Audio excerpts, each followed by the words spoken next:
Hello everyone, आप सभी का स्वागत है एग्ज़ाम ओरिएंटेड 11th जेपीएससी के साइंस क्लास में। आज के क्लास में हम लोग देखने वाले हैं सेल। तो देखते हैं सेल क्या है। सबसे पहली चीज़ कि सेल जो है वो किसी भी जीव का निर्माण करने वाला सबसे छोटी इकाई है। जिस तरह से एक बिल्डिंग को बनाने के लिए एक ईंट जो है वो सबसे बेसिक यूनिट है, सबसे आधारभूत इकाई है, उसी तरह से किसी भी जीव का निर्माण जो होता है वो सेल से होता है। तो हम ये कह सकते हैं कि जो सेल है वो किसी भी जीव का संरचनात्मक और क्रियात्मक इकाई है। The structural and functional unit of life is called cell.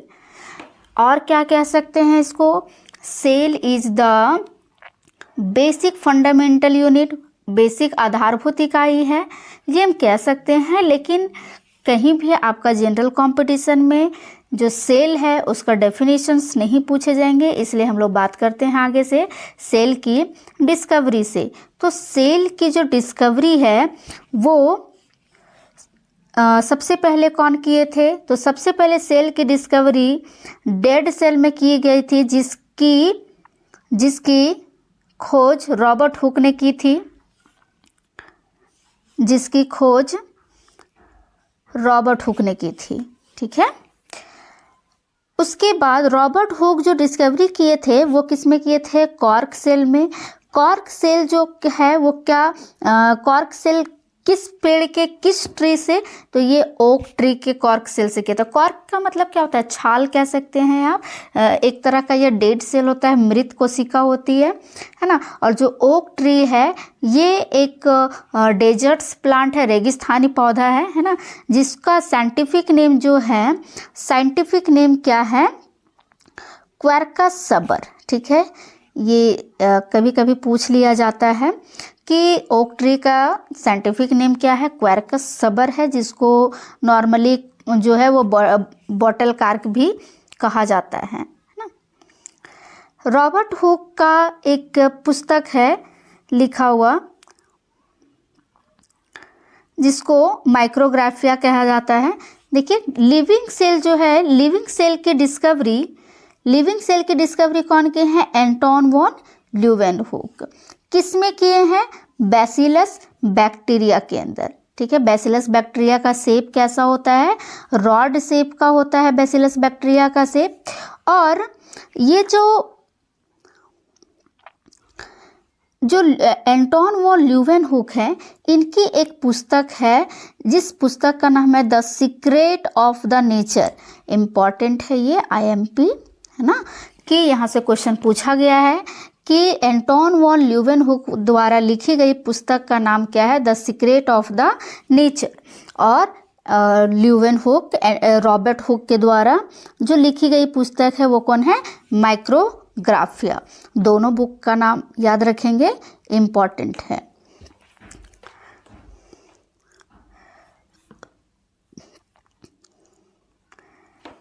आगे देखिए,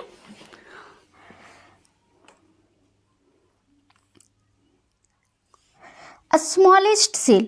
अगर पूरे प्लांट्स का बात किया जाए, या पूरे यूनिवर्स का बात कर लेते हैं, पूरे जो जितने जीव हैं, प्लांट्स हो, एनिमल्स हो, या जितने भी जीव हैं, उसमें से सबसे छोटी कोशिका, सबसे स्मॉलेस्ट सेल जो है वो कौन है? माइकोप्लाज्मा।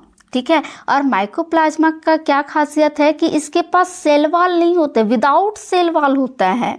मतलब इसमें कोई भी कोशिका भित्ति नहीं होती है, जिसको माइकोप्लाज्मा को ही क्या कहा जाता है? PPLO कहा जाता है, जिसका पूरा नाम है प्लूरोन्यूमोनिक लाइक ऑर्गेनिज्म। लार्जेस्ट सेल कौन है? पूरे एनिमल्स की अगर बात करें तो एनिमल्स की सबसे बड़ी कोशिका जो है वो क्या है? नर्व सेल है, जिसको तंत्रिका कोशिका कहते हैं, जिसकी जो लंबाई है वो 19 सेंटीमीटर है, 90 सेंटीमीटर है। और प्लांट की सबसे बड़ी सेल जो पौधे की कोशिका है उसमें से सबसे बड़ी कोशिका कौन है? रेनी फाइबर्स है, जिसकी लंबाई कितनी होती है? 55 सेंटीमीटर होता है। तो याद रखेंगे, एनिमल की सबसे बड़ी कोशिका कौन है? नर्व सेल है, तंत्रिका कोशिका है। और प्लांट सेल की सबसे बड़ी कोशिका कौन है? रेनी फाइबर्स, जिसकी लंबाई कितनी है? 55 सेंटीमीटर। और नर्व सेल की कितनी लंबाई होती है? 90 सेंटीमीटर।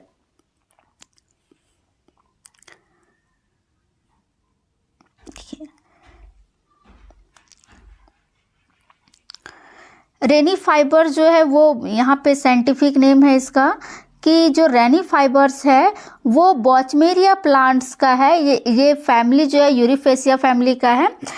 तो ये कभी कभी पूछ लिया जाता है, अगर आप कोई बायोलॉजी का एग्ज़ाम दे रहे हैं, जैसे लाइक पीजीटी टीजीटी दे रहे हैं, तो वो इसमें इतना डीपली क्वेश्चन पूछ लिया जाता है। बाकी फैमिली जीनस वगैरह जो है वो आपको जनरल कॉम्पिटिशन्स में नहीं पूछे जाते हैं। ये देखिए, डायमीटर के आधार पर अगर हम देखें कि डायमीटर मतलब क्या कह सकते हैं? परिमाप कह सकते हैं, है ना। तो डायमीटर के हिसाब से सबसे बड़ी सेल कौन है? तो ऑस्ट्रिच एग। ऑस्ट्रिच एग, शुतुरमुर्ग का अंडा, है ना। शुतुरमुर्ग का अंडा सबसे बड़ा सेल होता है। शुतुरमुर्ग क्या है? एक फ्लाइटलेस बर्ड है, मतलब ऐसी पंछी है जो उड़ नहीं सकती, फ्लाइटलेस है। फ्लाइटलेस का मतलब जो उड़ने के काबिल नहीं है। और ये किस ऑर्डर में पाया जाता है? रेटिव ऑर्डर्स के हैं। और ये एनिमल सेल का सबसे लार्जेस्ट सेल है। प्लांट सेल की सबसे बड़ी कोशिका क्या कौन है? एसिटाबुलेरिया। एसिटाबुलेरिया जो है क्या है, कहाँ पे पाया जाता है? तो अम्बेल प्लांट्स का एक सेल है, जो कि क्या है? एक तरह का यूनिसेलुलर। यूनिसेलुलर का मतलब होता है एक सेल का बना हुआ है, एक कोशिका का बना होता है, जो कि क्या है? ग्रीन एल्गी है, हरित कवक कह सकते हैं। कवक नहीं, शैवाल, हरा शैवाल होता है ये, ठीक है। और ये कहाँ पे पाया जाता है? मेराइन वाटर में पाया जाता है। मेराइन मतलब जो समुद्रों में पाए जाने वाली पानी जो होती है, वाटर जो होती है, उसी को क्या कहा जाता है? मेराइन वाटर कहा जाता है। तो ये क्या है? लार्जेस्ट यूनिसेलुलर ग्रीन एल्गी है। तो क्या बात की कि डायमीटर के हिसाब से एनिमल्स में देखें तो सबसे बड़ी सेल क्या है? सबसे बड़ी सेल ऑस्ट्रिच एग है। और प्लांट में क्या है? एसिटाबुलेरिया। याद रखेंगे, एसिटाबुलेरिया क्या है? एक ग्रीन एल्गी है। और ऑस्ट्रिच एग क्या है? एक बर्ड्स है, शुतुरमुर्ग, और उसके अंडे को ही क्या कहते हैं? ऑस्ट्रिच एग, जो कि एक तरह का जो फ्लैटलिस्ट बर्ड है, ठीक है। ह्यूमन बॉडी मतलब मानव शरीर। मानव शरीर की सबसे छोटी कोशिका कौन है? स्पर्म सेल, जिसको शुक्राणु कहते हैं। सबसे बड़ी सेल कौन है? सबसे बड़ी सेल जो है वो ओवम है, अंडाणु। और लॉन्गेस्ट सेल, सबसे लंबी कोशिका कौन है? Nerve cell. तो ये तीनों याद रखेंगे, इम्पॉर्टेंट है ये, है ना। ह्यूमन बॉडी का मानव शरीर की सबसे छोटी कोशिका कौन है? Sperm cell. सबसे बड़ी कोशिका कौन है? ओवम। और सबसे लंबी कोशिका कौन है? Nerve cell.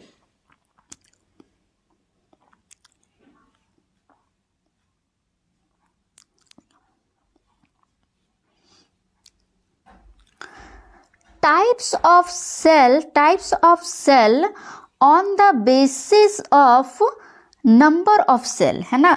मतलब कि कितने तरह के ऑर्गेनिजम्स होते हैं कोशिका के नंबर के आधार पर, कि मतलब एक जो ऑर्गेनिज्म है, एक जो जीव है, वो कितने सेल्स के बने हुए हैं, इसके आधार पर जो ऑर्गेनिजम्स होते हैं, जो जीव होते हैं, वो दो तरह के होते हैं।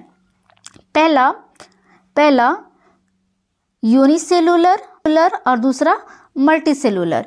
यूनिसेलुलर का मतलब क्या होता है कि वैसे ऑर्गेनिज्म, वैसे जीव जो सिर्फ और सिर्फ एक सेल के बने होते हैं, एक कोशिका के बने होते हैं, जिसे यूनिसेलुलर कहा जाता है या फिर एक कोशिकीय जीव कहा जाता है।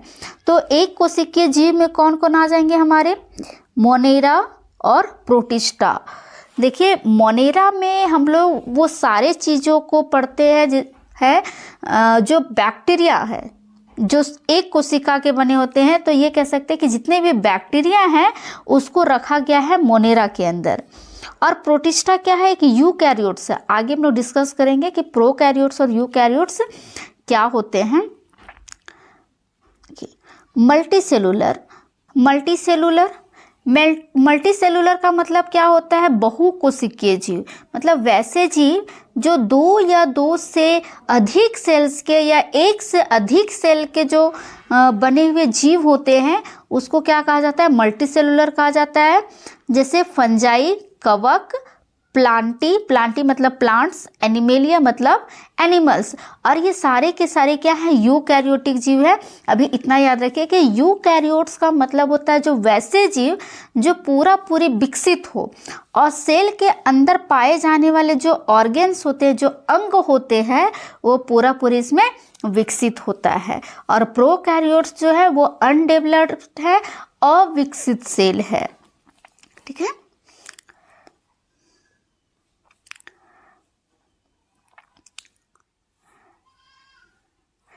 Types of cell on the basis of developments, मतलब हम ये कह सकते हैं विकास के आधार पर जो है वो सेल कितने तरह के होते हैं। तो ये 3 तरह के, प्रोकैरियोट्स, मेजोकैरियोट्स और यूकैरियोट्स।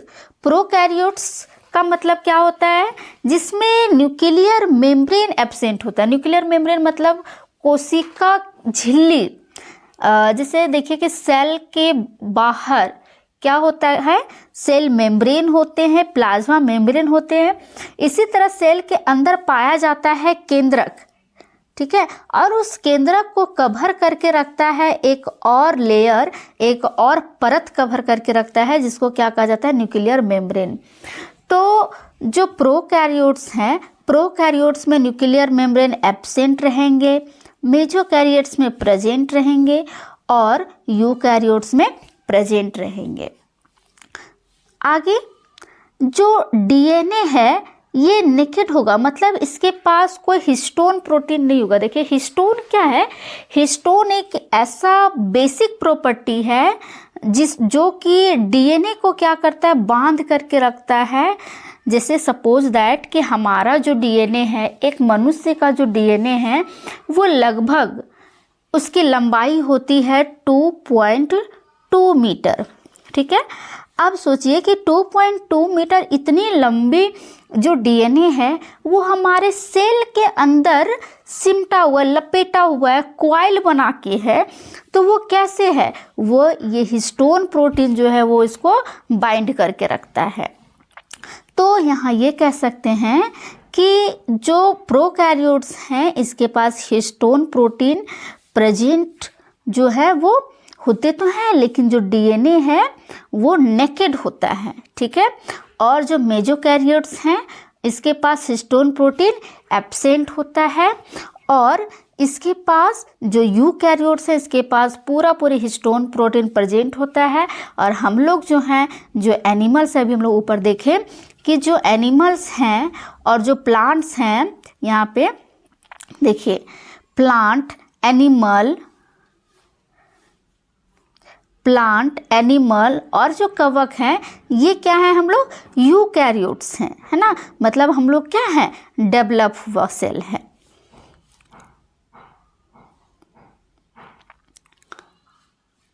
देखिए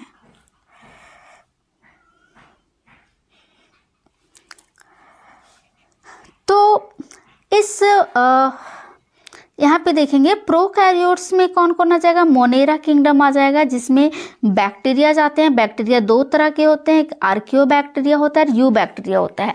अब यहाँ से क्वेश्चन ये बनता है कि कौन से बैक्टीरिया को ट्रू बैक्टीरिया कहा जाता है, वास्तविक बैक्टीरिया कौन है।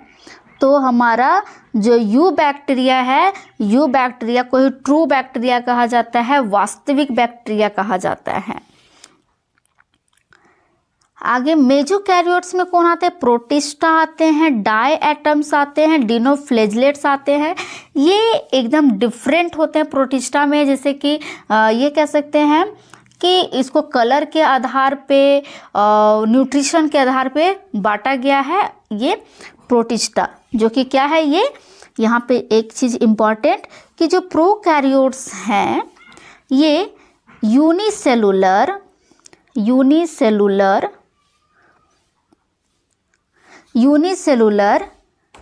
यूकैरियोट्स है। मतलब एक सेल का बना हुआ है, लेकिन क्या है ये यूकैरियोट्स है, मतलब डेवलप्ड सेल है। वेरी वेरी इंपॉर्टेंट, ठीक है। तो प्रोटिस्टा क्या है, एक सेल का बना हुआ है, लेकिन वो यूकैरियोट्स है।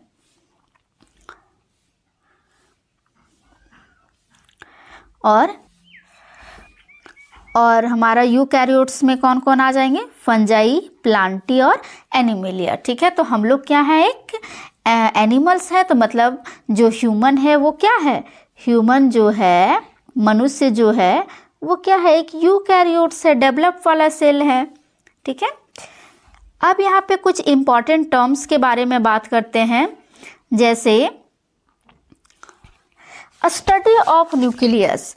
न्यूक्लियस के अध्ययन को क्या कहा जाता है, कैरियोलॉजी कहा जाता है। न्यूक्लियस वर्ड रिलेटेड विथ, है ना, न्यूक्लियस का जो, देखिए जहाँ पे भी कैरियोन वर्ड्स आए इसका मतलब क्या होता है, न्यूक्लियस होता है। तो जो कैरियोन वर्ड है वो किससे रिलेटेड है, न्यूक्लियस से। न्यूक्लियस केंद्रक है ना, केंद्रक क्या, जो सेल के सेंटर में पाया जाता है, केंद्र में पाया जाता है। और जो न्यूक्लियस का डिवीजन है, मतलब जो केंद्रक का विभाजन होता है, इसको क्या कहा जाता है, कैरियोकाइनेसिस कहा जाता है। और न्यूक्लियस की डिस्कवरी सबसे पहले कौन किए थे, रॉबर्ट ब्राउन किए थे। तो ये इम्पॉर्टेंट पॉइंट्स जो हैं, इन पॉइंट्स को याद रखेंगे, ठीक है। क्या, study of nucleus, karyology, words nucleus is related with karyon, division of nucleus is called karyokinesis, nucleus was discovered by Robert Brown, important।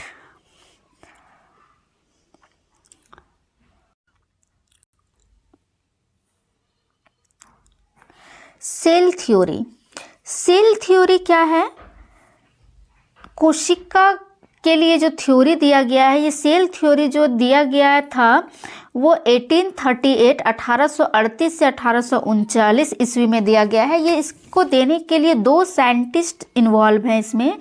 सबसे पहले जो साइंटिस्ट हैं वो बॉटनिस्ट थे, एक जिनका नाम सेल्डन है, और दूसरे जियोलॉजिस्ट थे जिनका नाम क्या है, स्वान। यहाँ से बहुत सारे क्वेश्चंस बनते हैं आपके कि cell theory was given by, जो सेल थ्योरी है वो किसके द्वारा दिया गया था, तो सेल्डन के द्वारा दिया गया था और स्वान के द्वारा दिया गया था। जो सेल्डन है वो क्या थे, एक जर्मन बॉटनिस्ट थे। क्या थे वो, एक जर्मन बॉटनिस्ट थे, है ना, जर्मनी के रहने वाले थे और बॉटनिस्ट थे। बॉटनिस्ट मतलब क्या, जो पेड़ पौधों को अध्ययन करते हैं, या फिर बोल सकते हैं वनस्पति शास्त्री थे, ठीक है। और स्वान जो थे वो क्या है, एक ब्रिटिश जूलॉजिस्ट थे, मतलब वो जीव शास्त्री थे, जंतु शास्त्री थे। कहाँ के रहने वाले थे वो, ब्रिटिश के रहने वाले थे। तो जो सेल्डन है वो 1838 ईस्वी में अपना थ्योरी प्रपोज्ड किए, 1838 ईस्वी में। और जो स्वान है वो 1839 ईस्वी में अपना थ्योरी प्रपोज्ड किए। देखिए ये वर्क किस में किए, प्लांट सेल में किए, ठीक है। और इन्होंने जो है वो क्या किया, प्लांट्स बॉडी से वो जो है वो कैसे टिश्यू बनता है, इस पर उन्होंने बात किया। उसी तरह से देखिए जो स्वान थे वर्कड ऑन प्लांट्स और एनिमल सेल, इन्होंने दोनों पर बात किया। देखिए यहाँ पे इम्पॉर्टेंट क्वेश्चन ये है कि जो सेल्डन है वो सिर्फ और सिर्फ प्लांट सेल पे डिस्कवरी किए, प्लांट सेल पे वर्क किए, लेकिन जो स्वान थे ये प्लांट सेल में भी वर्क किए और एनिमल सेल में भी वर्क किए। इन्होंने outer boundary plant cell is cell wall, इन्होंने बहुत इंपॉर्टेंट चीज़ बताया कि जो प्लांट का जो सेल होता है इसका सबसे बाहरी भित्ति, जो सबसे बाहर वाली जो सेल होता है, जो बाउंड्री होता है उसका, वो किसका बना होता है, सेल वॉल का। तो ये बड़ा इम्पॉर्टेंट चीज़ इन्होंने बताया कि जो सेल वॉल है वो प्लांट सेल का आउटर बाउंड्री है, और एनिमल सेल का आउटर बाउंड्री क्या है? प्लाज्मा मेम्ब्रेन, और इसी को क्या कहा जाता है? सेल मेम्ब्रेन भी कहा जाता है।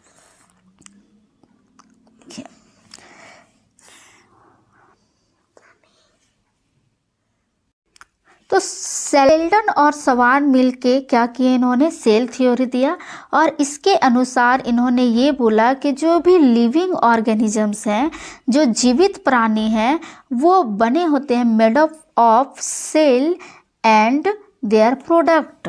ठीक है, मतलब जो कोई भी जीव है वो किसके बने होते हैं? कोशिका के बने होते हैं, या फिर कोशिका के ही जो प्रोडक्ट हैं उसके बने होते हैं।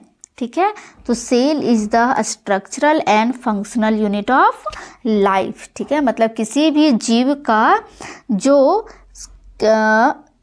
संरचनात्मक इकाई और कार्यात्मक इकाई कौन है? सेल है। ठीक है, तो इनके अनुसार से कोई भी जो ऑर्गेनिजम्स है, मतलब कोई भी जो जीव है, वो किसका बना होता है? सेल का बना होता है। तो सेल थ्योरी का जो क्रिटिसिज्म है, ड्रॉबैक्स हैं, मतलब कि क्या कमियां निकल करके आई, एक्सेप्शन, तो कुछ ऐसे जीव हैं जो कि सेल के नहीं बने होते हैं, सेल्स के नहीं बने होते हैं, वो ए सेलुलर होते हैं, मतलब विदाउट सेल के बने होते हैं, कोशिका इसमें नहीं पाई जाती, जैसे वायरोइड्स और प्रायोन्स। 3 ऐसी जीव हैं जो कि सेल के नहीं बने होते हैं, ये विदाउट सेल के बने होते हैं, मतलब इसमें सेल नहीं पाया जाता है। तो आखिर अगर हम बात करें कि वायरस का, कि वायरस अगर सेल का नहीं बना हुआ है तो आखिर ये हमारे बॉडी में एक्ट कैसे करता है? तो अगर ये सेल का नहीं बना हुआ है तो ये लिविंग है या फिर नॉन लिविंग है, मतलब लिविंग है या नॉन लिविंग है। तो वायरस से यहाँ क्वेश्चन बनता है कि वायरस क्या है, लिविंग है कि नॉन लिविंग है? तो यहाँ हम ये कह सकते हैं कि वायरस जो है वो बोथ है, दोनों है ना, मतलब लिविंग भी है और नॉन लिविंग भी है। क्यों?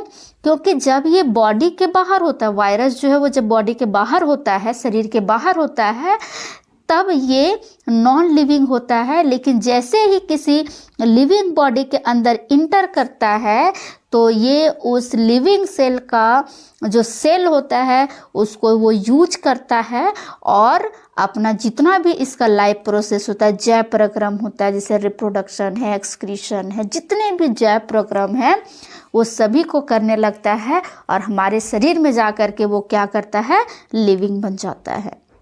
ठीक है, तो बात यहाँ अगर क्वेश्चन पूछा जाए कि जो वायरस है वो लिविंग है या नॉन लिविंग है, तो वायरस क्या है?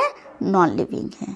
ठीक है, अब इस क्रिटिसिज्म को दूर करने के लिए एक साइंटिस्ट आए और उन्होंने बताया कि इनके अनुसार से मॉडर्न थ्योरी जो है, modern theory of cell wall, modern theory of cell wall cell, देखिए इसको देने वाले साइंटिस्ट कौन है? Rudolf Virchow. और इन्होंने एक चीज़ क्या बताया कि जितने भी जो सेल होते हैं वो कहीं ना कहीं जो सेल के प्रोडक्ट होते हैं, या फिर ये प्रोडक्ट कहना नहीं, प्री एग्जिस्टिंग सेल, मतलब किसी ना किसी पुराने सेल्स के बने होते हैं, प्री एग्जिस्टिंग सेल्स के बने होते हैं। तो रुडोल्फ वर्चॉव ने क्या कहा कि कोई भी जो सेल होता है वो किसके बने होते हैं? प्री एग्जिस्टिंग सेल के, मतलब कहीं ना कहीं कोई पुराना सेल्स का बना होता है। इसका मतलब क्या है कि एक सेल जो है वो डिवाइड करता है, कोशिका विभाजन करते चला जाता है, और एक सेल से 2 सेल बनता है, 2 से 4 बनते हैं, 4 से 8 बनते हैं। आगे हम लोग पढ़ेंगे इसके साइकिल्स को। तो यहाँ तक हम लोग पढ़ा कि जो सेल हैं, इसका सेल थ्योरी को देखें। देखिए हम लोग क्या क्या पढ़े, सेल का डिस्कवरी देखें, डेड सेल, प्लांट और लिविंग सेल का डिस्कवरी, इसमें बुक्स देखें, स्मॉलेस्ट सेल, लार्जेस्ट सेल। ठीक है, और इसमें लार्जेस्ट सेल का जो है वो डायमीटर के अकॉर्डिंग देखें। फिर ह्यूमन बॉडी में जो स्मॉलेस्ट सेल है, लार्जेस्ट सेल है, लॉन्गेस्ट सेल को देखें। फिर इसके नंबर के बेसिस पे कितने टाइप्स के सेल होते हैं ये डिस्कस किए, यूनिसेलुलर, मल्टी सेलुलर। फिर टाइप्स ऑफ ऑर्गेनिजम्स जो हैं वो डेवलपमेंट के अनुसार से हम लोग देखें कि प्रोकैरियोट्स, मेसोकैरियोट्स और यूकैरियोटिक सेल होते हैं। ठीक है, यहाँ कुछ हम लोग इंपॉर्टेंट टर्म्स जैसे स्टडी ऑफ न्यूक्लियस को क्या कहा जाता है, karyology. Nucleus word is related with karyons और division of nucleus is called karyokinesis. Nucleus is discovered by Robert Brown. ठीक है, और हम लोग सेल थ्योरी भी पढ़े। सेल थ्योरी जो था वो देने वाले साइंटिस्ट कौन है, सेल्डन और शवान हैं, जो 1838 से और 39 में दिए हैं। ठीक है, सेल थ्योरी का जो एक्सेप्शन है वो कौन है, वायरस, वीरोइड्स और प्रायोन्स। ठीक है, new modern cell theory was discovered by, नए सेल थ्योरी का जो मॉडर्न सेल थ्योरी है उसको देने वाले साइंटिस्ट कौन है, रोडोल्फ वर्चाउ। ठीक है, रोडोल्फ वर्चाउ जो कि क्या किए थे, इन्होंने बताया कि जो नए सेल हैं वो कहीं ना कहीं किसी पुराने सेल्स के बने होते हैं। ठीक है, इनका एक बुक है सेलुलर पैथोजेन। ठीक है, आज के क्लास में हम लोग इतना ही डिस्कस करेंगे। Thanks for watching me.